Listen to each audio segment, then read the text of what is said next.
Good morning, everyone. Good morning. Pwede po bang palakpakan natin ulit si Lord? We want to worship Him every week, di ba? Every Sunday. The reason why we're here, it's because we really want to worship God. And of course, hindi lang po every Sunday. Thank you. It's not just every Sunday, but in every single day of our lives. Yun po yung gusto natin. We want to worship God. And hindi ko po alam kung napansin nyo dun sa loop kanina, yung pong ating Leadership 113 starts today. Ayan, so a lot of those who used to attend our 9 a.m., they are there in our Leadership 113. So pag-pray po natin sila because we really want to produce leaders in this church. So okay po ba yan? And now as we move to our preaching, we are now in week 2 of our series, What Shapes Us. Sino po dito? Nandito po kayo last week. Yan, nasimulan nyo po yung series, di ba? Yung What Shapes Us. And we're talking about our statement of faith. Yun pong mga churches, meron pong mga binibigay or meron po silang written declaration of the essential things that they believe in, di ba? So hindi po yung random kung ano lang yung maabutan or kung ano lang yung gusto. Hindi po yun yung ginagawa natin at pinaniniwalaan natin sa church, but there is a set of the essential things that we believe in. So yun po yung ating statement of faith. Now, 12 po yan, what we have here in Victory in Every Nation. So last week we started with God. Today we're gonna be talking about the creation and fall, and so on. So pag-uusapan po natin yung first half this year until the middle of November, and then the other half next year. And today we're gonna be talking about the creation and fall. Now, there is a movie when I was young. Sino po dito kilala nyo si Mr. Bean? Ayan, di ba? Yung mga bata ba ngayon, kilala nyo pa si Mr. Bean? Sino po dito yung naabutan nyo, kilala nyo? Nanonood kayo ng konti lang?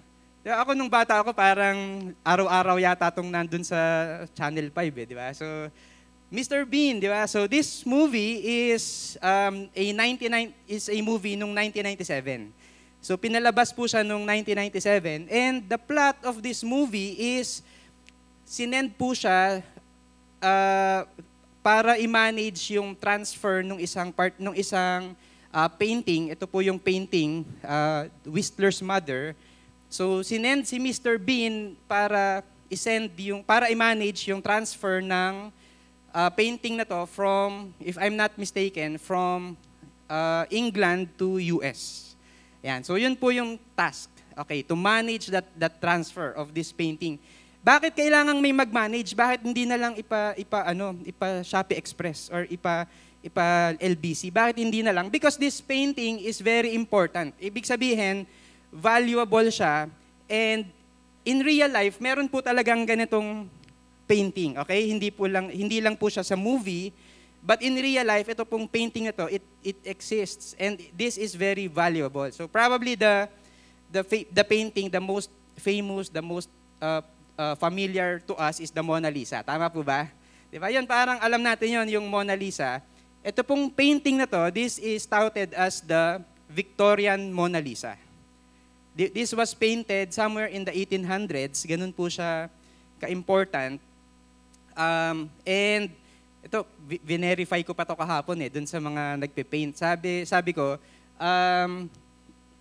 importante itong painting na to dahil ang sabi nila, iba yung technique, iba yung method na ginamit dun sa pagpe-paint.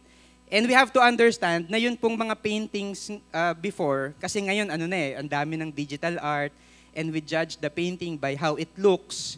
Diba? Pero before, during the 1800s, during the olden times, importante yung stroke, yung method, yung mga painting technique. So, ito po yun. That's why, in real life, this painting, it costs so much. Ayan, millions of dollars. Hindi ko alam kung magkano. So, kung may plano po kayong bilhin, wag niyo pong itanong sa akin yung amount. Diba? So, pero dun sa movie, okay, going back to Mr. Bean, diba? Alam niyo na ba yung nangyari, yung plot twist niya? He was tasked to manage the transfer until, anong nangyari? Accidentally, nabahing siya. Naalala niyo ba yung movie? Nabahing siya, nabasa ng laway yung painting, tapos ang ginawa niya, pinunasan niya. Tapos anong nangyari? Nabura yung muka, dinrawingan niya, ganito na po yung itsura. Ayan, di ba? So, sorry po for spoiling the movie if hindi niyo pa napapanood. Ayan, you can go ahead and watch Mr. Bean. So, this is what happened. So, a very important painting, very expensive painting is now damaged. And I think this illustration perfectly talks about our topic today, the creation and the fall. So ito po yung sinasabi dun sa ating statement of faith. We believe God created all things, visible and invisible, out of nothing, and all very good. He sovereignly sustains and governs creation for His glory and the benefit of His creatures. God created humans in His image, male and female, to know, love, and glorify Him in covenant relationship and to serve as stewards of the earth. The first man, Adam, sinned against God, resulting in alienation, death, guilt, and shame, and a curse upon the earth. So, ito pong naka-highlight, ito po yung ating focus for today. So, as we continue, separated from God and subject to His judgment, all humans have inherited a sinful nature from which they cannot save themselves. And ito po yung ating statement of faith pagdating po sa creation and fall. And now, para po mas maintindihan natin, let's all read from the Bible. So can I invite everybody to stand up? We're gonna read from Genesis 1, verses 1 and 2, and then we're gonna jump to verses 26 and 27. So the very first verse of the very first chapter of the very first book of the most important book in the world, okay? In the world. So Genesis 1, chapter 1, ito po yung sinasabi.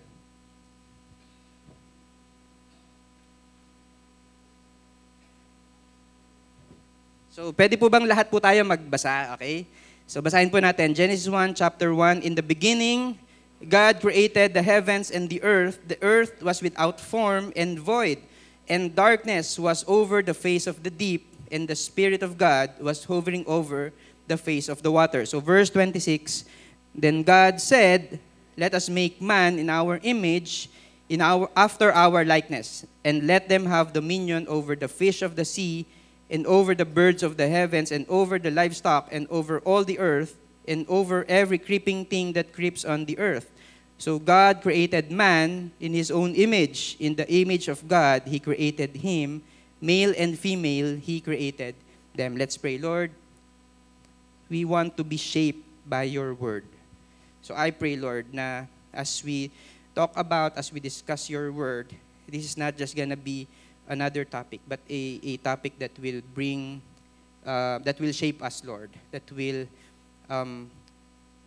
bring back the perspective of why You created us, Lord. Na sometimes it's already distorted, but then we want to go back to Your design, to Your word. Thank You, God, in Jesus' name. Amen. So pwede na po tayong maupo. So tayo po we have this desire to create. Napansin ko po ito lalo na nung nag-lockdown, nung nag-pandemic. Di ba? Sino po dito may mga na-create kayo nung pandemic?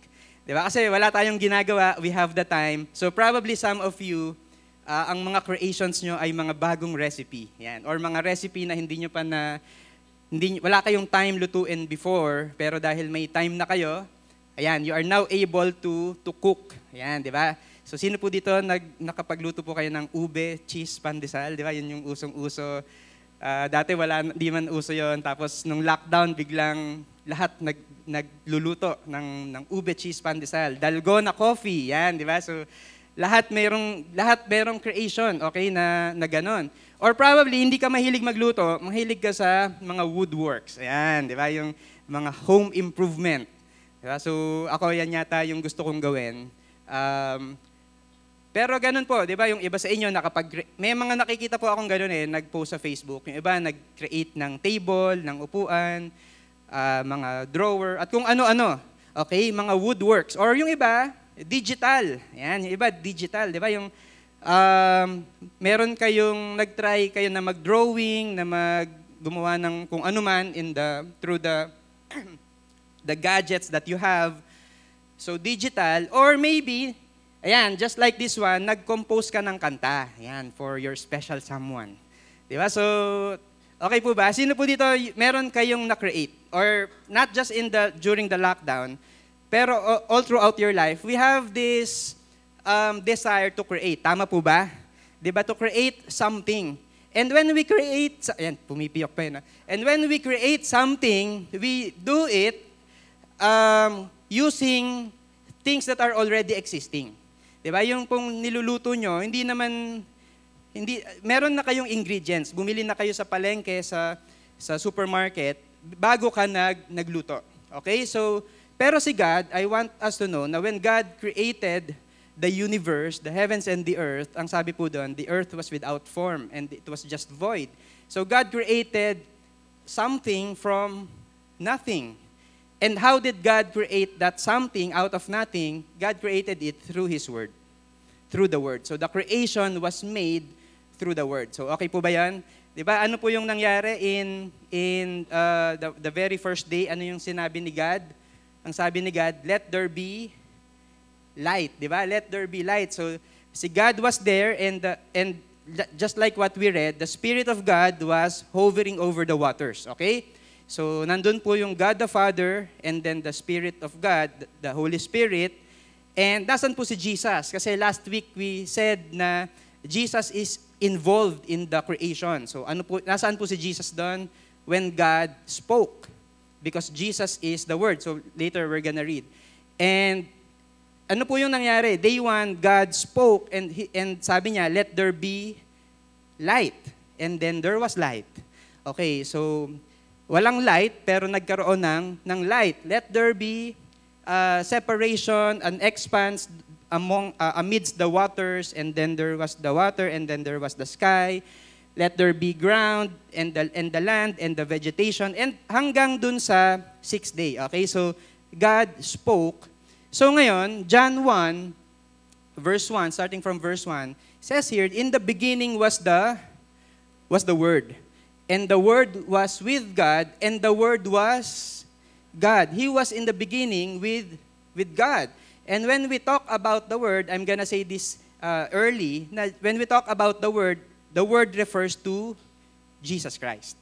Okay, the Word refers to Jesus Christ. So in the beginning, nandun na po si Jesus. And He is already involved in the creation. So now, verse 3 says, all things were made through Him. So lahat po ng bagay ay na-create sa pamamagitan ni Jesus.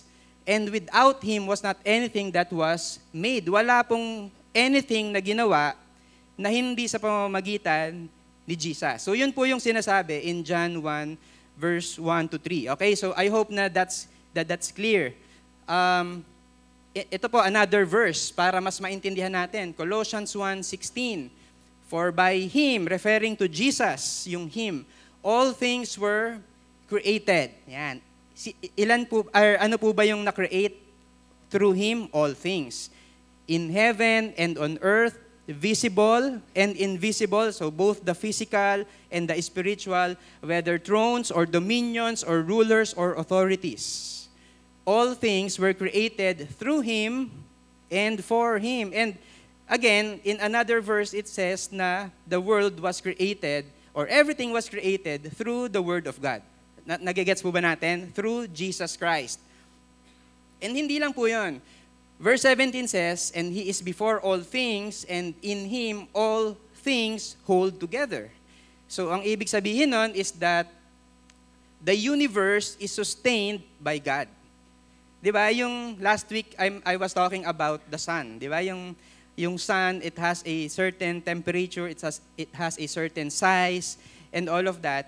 And lahat po yon ay part ng pagsusustain ni God. Kasi imagine, kung random lang lahat ng bagay, bakit hanggang ngayon yung Earth walang nakakabunggo na ibang planeta or na ibang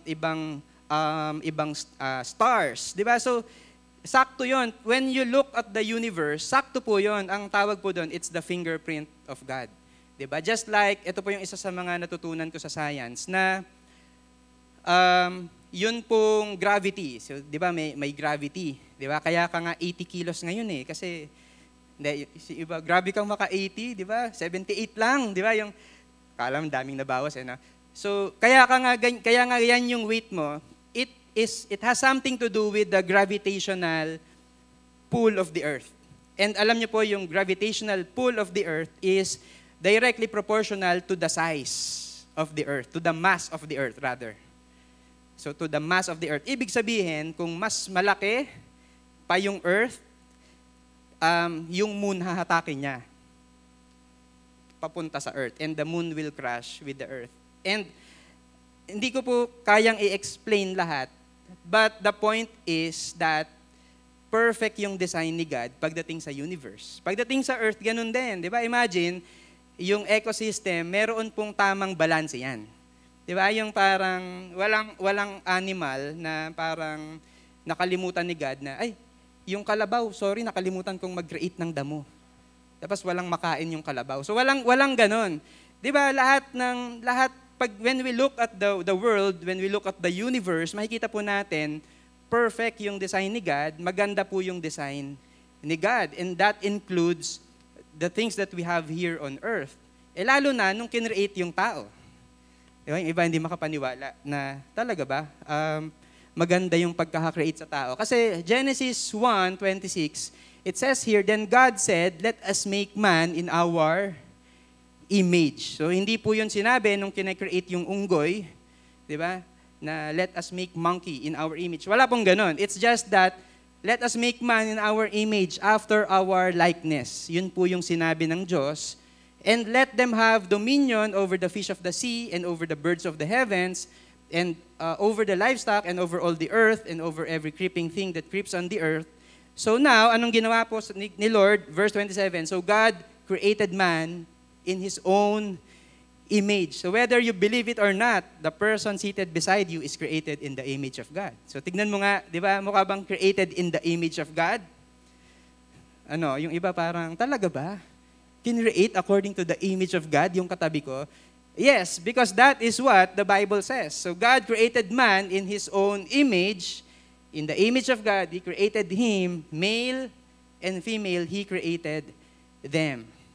So when we talk about the man and the woman created in the image of God, ang ibig sabihin po nun is that lahat po tayo ay spiritual. Diba? Lahat po tayo ay may morality. We know what's right and wrong. We have relationships. Meron po tayong responsibility na binigay si Lord. Because, again, all of these things are part of God's creation. Okay po ba yan? Na yun pong tao, hindi lang po yun, meron pang ang in-specify dito male and female.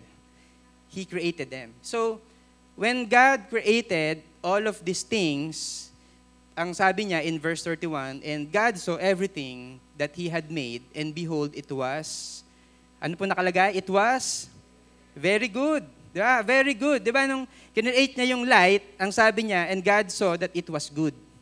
Tapos nung day 2, ganun din, and God saw that it was good. Pero pagdating nung day 6, pagkatapos likhain yung tao, anong sabi niya? It was very good. Di ba? Very good yung pagkaka-create sa tao. And there was evening and there was morning the 6th day. So ngayon, ang ganda pala nung pagkaka-create sa atin. Kasi when God created us, He did not create us na random lang yung design. When God created us, we are made in the image of God, and God saw that the creation was very good. It was very good. And when we talk about good, God called His creation good because they were effective for fulfilling the function for which He designed them. Diba? If you're a designer, diba, yung meron kang dinedesign na damit, you are a programmer, nagde-design ka digitally, art. Di ba? Kaya mo dinedesign yan, it's because meron kang purpose. Di ba? Yung mga architect, masasabi mo na good yung design kapag it accomplishes the purpose. Ganun din sa tao.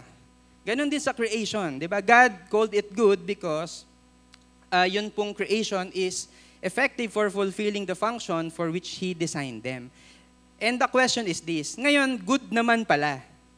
Pero anong nangyari? Bakit nag-fall yung mga tao? Bakit nagkasala yung mga tao? Perfect yung design or good yung yung design. So, nagigets niyo po ba? So, the creation was made through the Word, but then the fall of man happened by opposing the Word. When Adam and Eve started to oppose the Word, and ang sabi po ni God in Genesis 2, ito po yung command ni Lord, you may surely eat of every tree of the garden, but of the tree of the knowledge of good and evil you shall not eat, for in the day that you eat of it, you shall surely die. And God said na pwede mong kainin lahat ng puno. Ay hindi yung puno, yung prutas, di ba? Yung bunga ng mga puno. Except for this tree, the fruit of this tree, the tree of the knowledge of good and evil. So, pwede lahat, may provision, pero may exception. Nagigets po ba? May provision, pero may exception. And I have a story. Meron pong isang bata na every month, pumupunta siya doon sa barbero para magpagupit. Okay? Ngayon, syempre, barbero, mahilig sa kwentong barbero. Ayan, so literal no? Sinasabi nung barbero ngayon, doon sa iba pang mga barbero at doon sa mga iba pang nagpapagupit na sabi niya, alam niyo itong bata na to, medyo mahina yung utak niyan. Medyo mahina yung ulo niyan. Tignan mo, ang gagawin ko, magbibigay ako sa kanya, papipiliin ko siya maglalabas ako ng isang 20 pesos at saka ng 50 pesos. So sabihin ko, pumili ka ng isa dyan. Tapos, ang gagawin ng bata, he will choose the 20 pesos. Okay. So, the next month, ganun ulit. Alam nyo, mahina yung ulo na tong bata na to. Ito, 20 pesos, 50 pesos. Anong mas gusto mo? Kukunin ng bata yung 20 pesos, bibili siya ng ice cream. So, the next month, ganun ulit. Pipiliin niya yung 20 pesos, bibili siya ng ice cream. Now, meron pong isang barbero, ang sabi niya dun sa bata, bakit laging 20 pesos yung kinukuha mo? Bakit laging 20 pesos yung kinukuha mo? Alam niyo po kung ano sabi ng bata? Sabi ng bata, kapag kinuha ko yung 50 pesos, game over na. Wala na akong pambili ng ice cream. Di ba? So, akala nung barbero, naiisahan niya yung bata. Well, it was the other way around. Itong bata, ang naiisahan niya yung barbero. Di ba? Kasi akala po natin sometimes, we are smarter than the enemy. Pero ang reality is, sometimes the enemy outsmarts us. Kasi matalino po yung ating enemy, matalino po yung enemy natin. Yung serpent, ito po yung attacks ng enemy, ng serpent. The serpent that was present in the creation. So sometimes, ang gagawin niya, the enemy will make you doubt the word. Kaya ang sabi niya dun sa Genesis 3:1, did God actually say, sinabi ba talaga ni Lord, that you shall not eat of any tree in the garden? It sounds parang parehas naman. Pero ano ba talaga yung totoo? Yun ba yung sinabi ni Lord or not? Ano yung sinabi ni Lord? You shall eat from any tree, di ba? Pero except for the tree of the knowledge of good and evil. So ngayon, the enemy will make you doubt the word. Sinabi ba talaga ni God na masama yung nakasalanan, yung magyosi? Sinabi ba talaga ni Lord? Wala naman sa Bible yun, di ba? Di ba minsan, ganun yung reasoning natin. Di ba? That's why we give in to sin and to temptation. Bakit? Sinabi ba talaga ni Lord yan? Nasaan sa Bible yan? Di ba? So, ganun. Or kaya, sa'yo lang sinabi, sa akin hindi sinabi. So, the enemy will make you believe na parang questionable yung word ni God. So the enemy will make you doubt the word. Sometimes, the enemy will even reverse the word. The enemy will even reverse the word. Sabi sa Genesis 3:4, you will not surely die.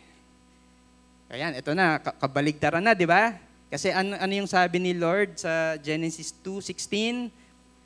You will die kapag kinain mo yung, alin? Yung bunga nung tree of the knowledge of good and evil. So, malinaw, mamamatay ka. Pero ni-reverse nung enemy. The enemy said na, hindi ka naman talaga mamamatay. And sometimes we believe that. Ay hindi naman talaga totoo yan. 'Di ba? Outdated na yung Bible, 'di ba? Parang wag ka nang maniwala diyan, 'di ba? Hindi yan totoo. So sometimes gano'n na po yung paniniwala natin because we like to believe the enemy. And ito pa, the enemy will also slander the word giver. Genesis 3:5, for God knows that when you eat of it, your eyes will be opened and you will be like God, knowing good and evil. And ano po yung sinasabi dito ng enemy? Sinasabi po dito ng enemy, alam mo, Eve, Adam, pinagkakaitan ka ni Lord. Pwede ka namang i-bless ni Lord, di ba? Pwede ka namang gawin ni Lord na matalino, pero anong ginagawa niya? Hindi niya binibigay sa'yo. Hindi niya ginagawa yun. Di ba? So sometimes, ganun din po tayo. In our situation, di ba? Yung, alam mo, kaya ka namang gawing mayaman ni Lord eh. Pero alam mo, madamot si Lord. Ayaw niyang mangyari sa'yo yun. Ayaw kanyang ma-promote. Ayaw niyang ibigay whatever it is that you're praying for. And again, all of these things are lies from the enemy. All of these things are the works of the enemy. And we choose to believe. Yun po yung mahirap eh, di ba? When we choose to believe the enemy over God. Nakaka-relate po ba? Or ako lang? Yung ba, tahimik eh, di ba? Kasi, di ko alam kung nabiktima ka na ng enemy. I'm sure once in your life, you have been victimized and you gave in to the lies of the enemy.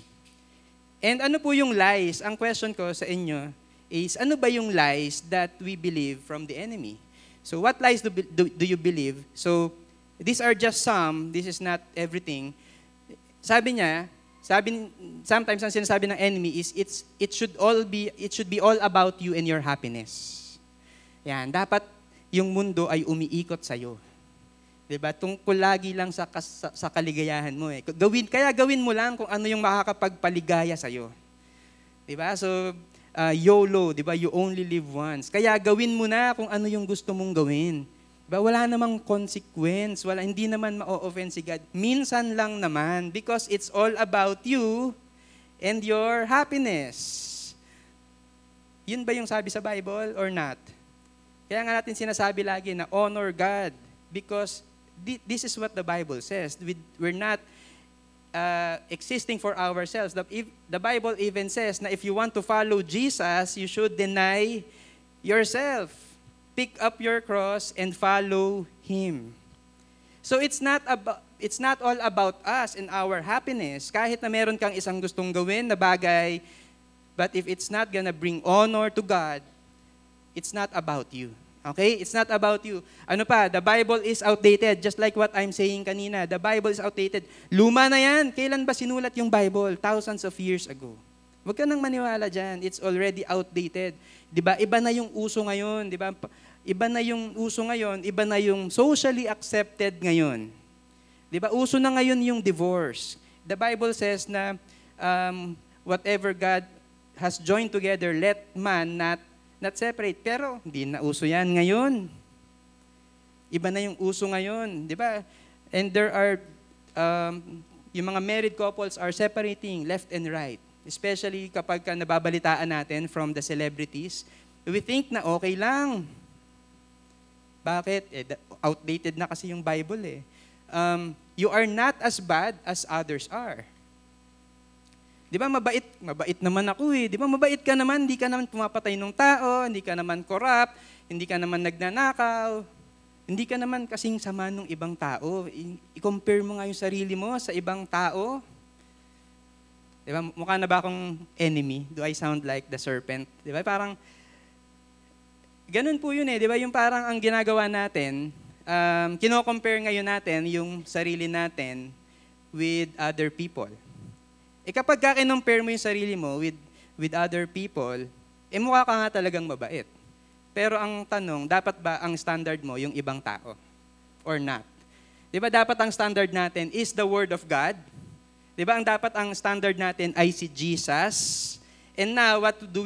We compare ourselves with other people. And that's why we feel like parang ang bait ko naman, wala akong kasalanan. Sila na lang yung parusahan mo, Lord. Sila nga, nagnanakaw, sila nga, nangre-rape. Ako, hindi ako ganun. Sometimes, magsasabi lang ako dun sa boss ko na nag-sick leave ako, tapos pagbalik, nangitim ka na, di ba? So, hindi talaga sick leave yun, di ba? Vacation leave dapat yun. Minsan ganun, ako nga, ganun lang ginagawa ko, tapos siya, nagnakaw, pumapatay. Hindi.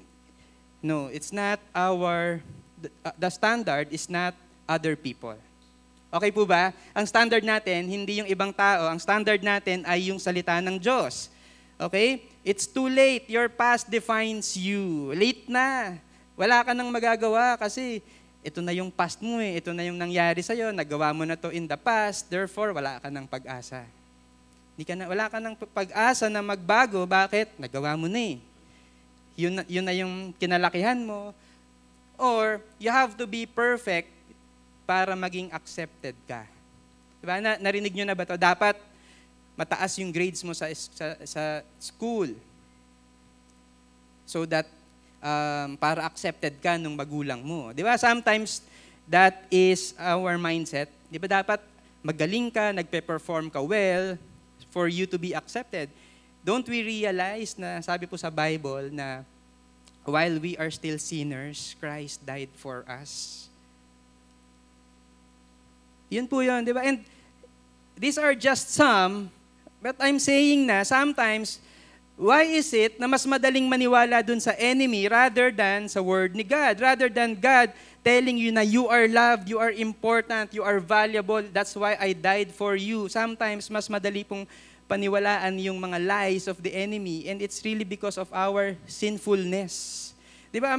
Bakit? Kasi baka ang Diyos natin ay hindi si God, pero ang Diyos natin ay yung sarili natin. So that's why it's easier for us to believe all of these things.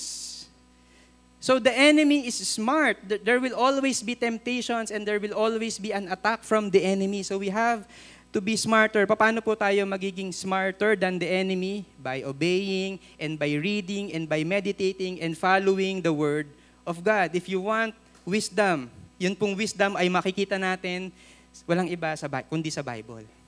Diba? That's the way to be smarter than the enemy. And fallen po tayong lahat, ano po yung nangyari?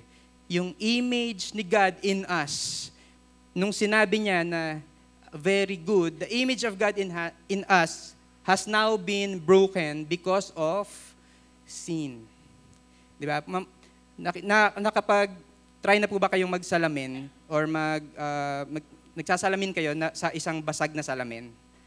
Diba? So, mamaya po, kung hindi nyo pa na-try, basagin nyo po yung salamin dun sa CR, tapos mag-try nyo. Hindi, joke lang.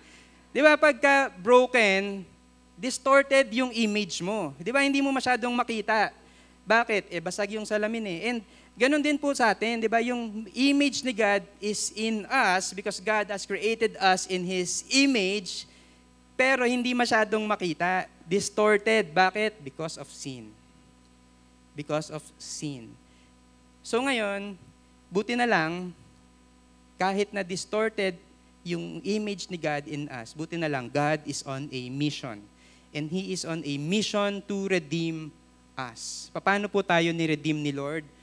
Through the Word. The redemption of man came through the Word. So the creation was made through the Word, but we choose to oppose the Word. So that's why meron pong sin and yung image ni God has been broken in us. But buti na lang, ang plano po ni Lord is our redemption.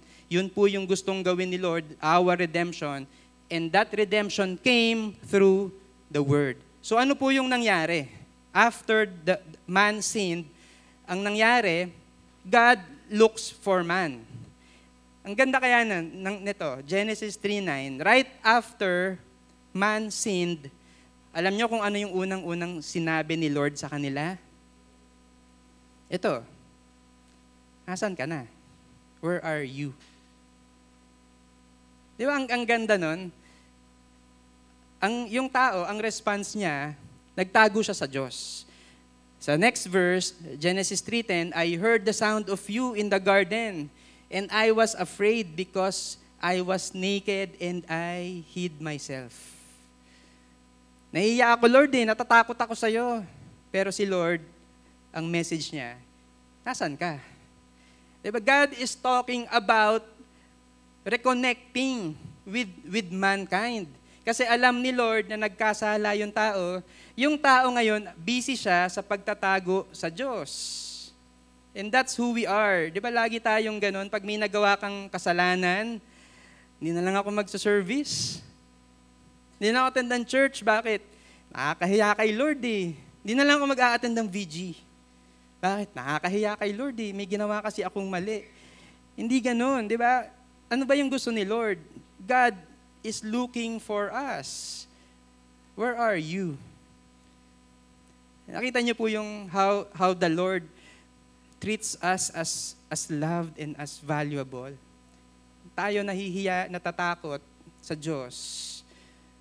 But God is looking for man because He wants to connect with us. He wants to redeem us. Si Lord, ang gusto niya ang gawin is to hold man accountable. Genesis 3:11, who told you that you were naked? Have you eaten of the tree of which I commanded you not to eat? And God is holding the man accountable, pero yung tao, man will blame others. Ayan, di ba? Genesis 3:12, the woman whom you gave to be with me, she gave me fruit, the fruit of the tree, and I ate. So sino yung unang sinisi? The woman. Di ba? Ikaw ba yon? Kinain mo ba yung prutas? Sabi ni Lord kay Adam. Anong ginawa ni Adam? Sinisi si Eve. Di ba? The woman that you gave me, siya yung nagsabi sa akin, siya yung may kasalanan, siya yung nagbigay sa akin ng fruit. In fact, sinisisi din ni Adam si God, the woman whom you gave to be with me. Eh di ba, sabi dun sa Genesis 2, na everything, God created everything and it was good, pero sabi sa Genesis 2, na it is not good for man to be alone.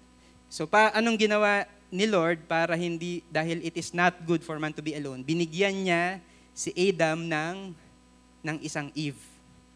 Okay, ngayon, ang sinisisi ni Adam ay si God at si Eve. And si Eve, it is not any better kasi ang sinisisi naman ni Eve ay yung serpent. The serpent deceived me and I ate. And that's what happened when sin came. God holds us accountable, pero we choose to blame others. Hindi ako yun Hindi ako yung may kasalanan na siya yun. Kasalanan yun ng gobyerno, kasalanan yun ng kung sino-sino, kasalanan yun ng ganito, ganyan. And kasalanan po nung cellphone ko, kaya hindi ako nagising, kaya late po ako. Diba? Laging ganun Diba? Laging hindi tayo yung may kasalanan.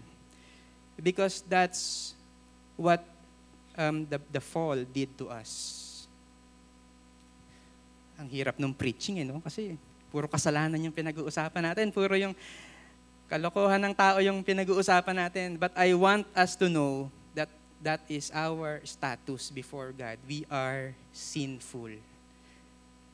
Sino po dito na-encourage kayo? Kasi sinful tayo. But I hope, siyempre wala, di ba? But I hope na we will be encouraged. Bakit? Kasi God is on a mission. As I call the keyboardist, I want us to know that God is on a mission. Kasi hindi naman papabayaan ni Lord na may kasalanan kayo. O di sige, kasalanan nyo yan, ginawa nyo yan, edi bahala kayo sa buhay nyo. Hindi po ganun yung sinabi ni Lord. So anong nangyari? Verse 15, Genesis 3:15, ang tawag po dito ng mga theologians is the proto-evangelion, which means na this is the first mention of the gospel. So Genesis 3 pa lang, meron na pong gospel presentation. Verse 15, it says here, I will put enmity between you and the woman, and between your offspring and her offspring. And dito, God is talking to the enemy, to the serpent. God is talking to the serpent. Ang sabi niya, he shall bruise your head. Yung sino yon? Yung offspring nung woman. And you shall bruise his heel. And guess what? Sino po yung tinutukoy dito? Si Jesus. Because Jesus is the offspring of the woman. He was born by the Virgin Mary. And even though na yung enemy will bruise his heel, because what will happen is Jesus Christ will suffer a very painful kind of death and suffering. Pero ano po yung resulta nun? Jesus will bruise the head of the enemy. Ang ibig sabihin po nun, mananalo si Jesus over the enemy. Imagine, Genesis 3 pa lang. There's already, kakagawa pa lang ng kasalanan ni Adam at saka ni Eve. And yet, meron na kaagad promise of the gospel. Yun po yung redemption, di ba? Hindi ito late na naisip ni Lord. Genesis 3 pa lang, meron na pong promise of the gospel. In fact, in verse 21, Genesis 3 pa din, kasunod lang to halos eh. Anong ginawa ni Lord? Nagbigay siya ng preview. Sabi niya, hindi pa ngayon mapufulfill yung promise, but I'm gonna give you a preview, a foreshadowing of what's to come. So anong ginawa ni Lord? The Lord God made for Adam and for his wife garments of skins and clothed them because they were ashamed and they were naked because of their nakedness. Tama? Nahihiya sila eh. And anong ginawa nila? They made clothes out of leaves. And yun pong mga dahon, syempre, it's not gonna last. So anong ginawa ni God? God clothed them. Ano yung ginawa ni Lord? Ano yung binigay sa kanilang damit? Garments of skin. Saan po galing yung skin? Sa isang animal that God created and God called good. An innocent animal, a good animal has to die. There has to be a shedding of blood. Bakit? Para madamitan si Adam saka si Eve. Para madamitan si Adam saka si Eve to cover their nakedness, to cover their shame, to cover their fear. Hindi ba ganun din po tayong lahat? We are ashamed, we are in fear, but God clothed us. Sino po yung dinamit niya sa atin? It is si Jesus. And that's the fulfillment of the promise in John 1. Sabi natin kanina, and in the beginning was the Word, and the Word was with God, and the Word was God. And now in verse 14, the Word became flesh. The reason why we will celebrate Christmas in 2 months. Or yung iba, nagse-celebrate na ng Christmas ngayon. Diba? May Christmas rin na sa mga bahay ninyo. But the reason why we celebrate Christmas, it's because the Word became flesh and dwelt among us. So that,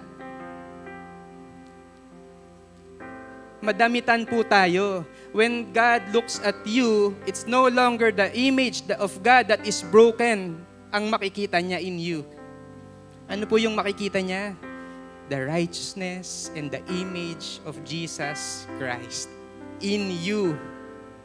In you. Yun po yung nakikita ni God sa atin. The image of God, of Jesus Christ in us. Yun po yung reason, and there is a fulfillment, the redemption, our redemption, the restoration of our image, yung image ni God sa atin, it happened because of the Word, because the Word became flesh. And let's not forget that as we celebrate Christmas. Alam ko, it's too early pa to tell you that, pero I hope na Christmas will not just be all about the giving and the parties and all of that. It's about the Word becoming flesh, to cover our sins, to cover our nakedness so that we can have forgiveness para ma-redeem tayong lahat. And now, I'd like to minister to all of us. The question is, where are you? But just like what God said, nasan ka? Maybe some of us are in sin. And we have been trapped in this sin for so long. Some of us are trapped in this depression.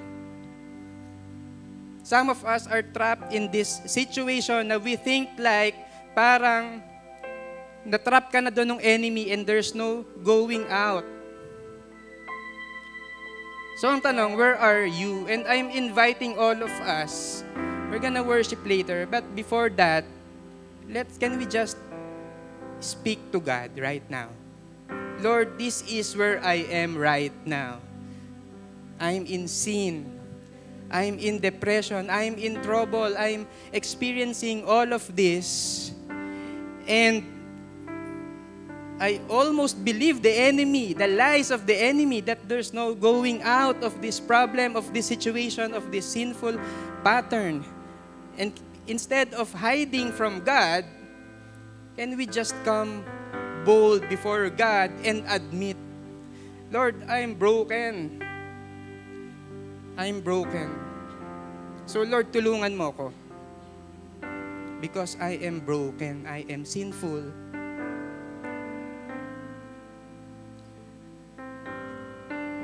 So let's take this time to speak to Him.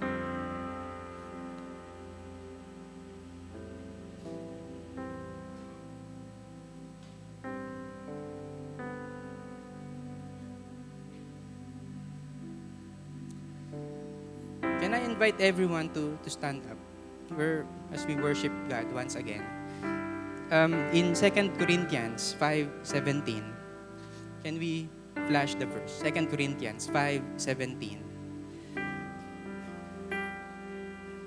Sabi po sa Bible, if anyone is in Christ, he is a new creation.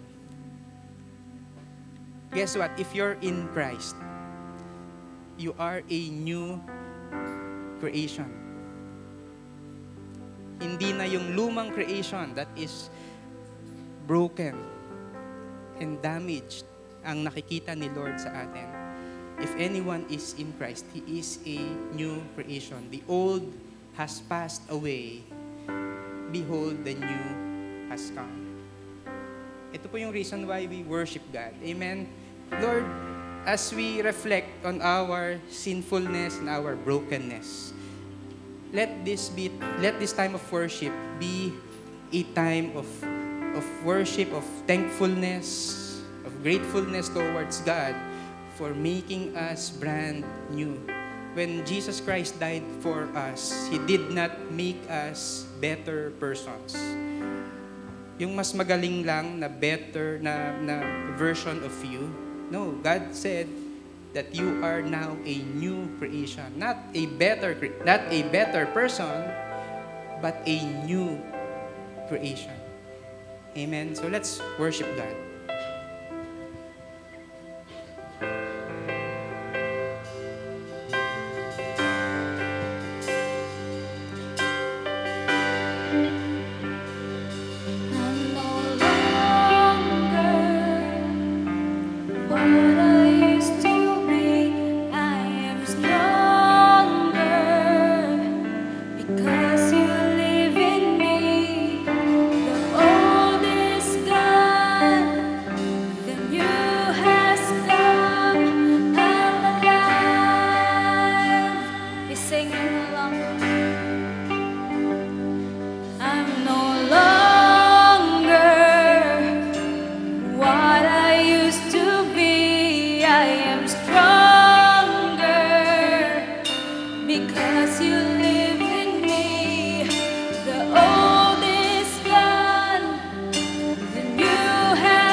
Because you live in me, the old is gone.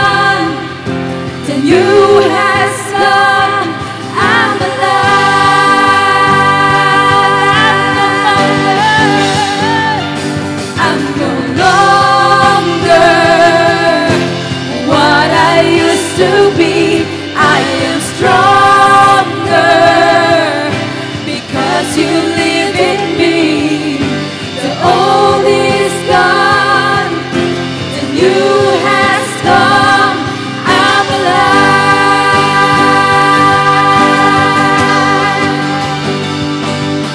You give me beauty for ashes, and you pull me close to your heart.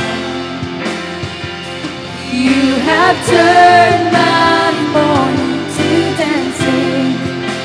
That's what you do.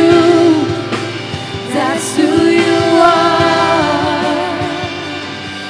You give me beauty for ashes, and you pull me close to your heart. You have turned my mourning to dancing. That's what you do. That's who you are. That's what you do. That's who you are.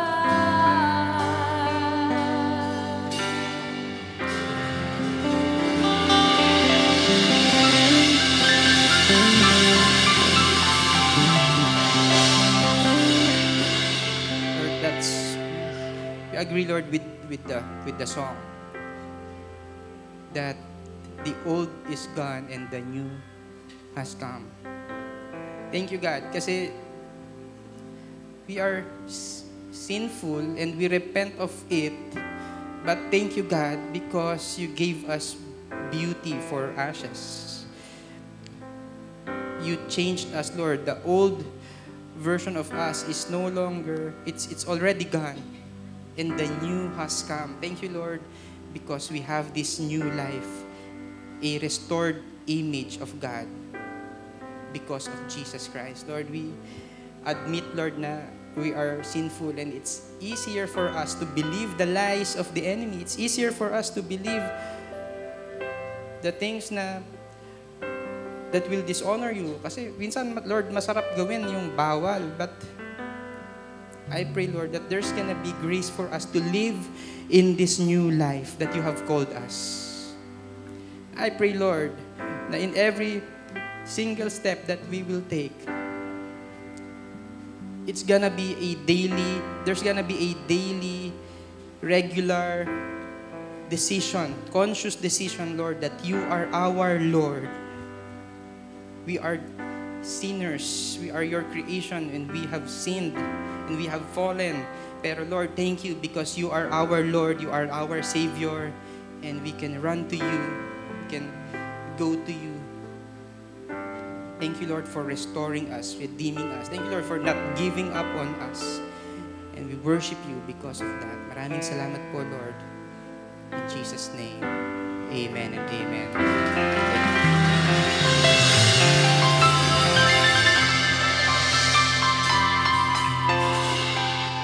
Good morning once again. Thank you for being here with us. And if you need prayers, we're gonna be here to pray for you. So God bless you and see you next week. So ingat po.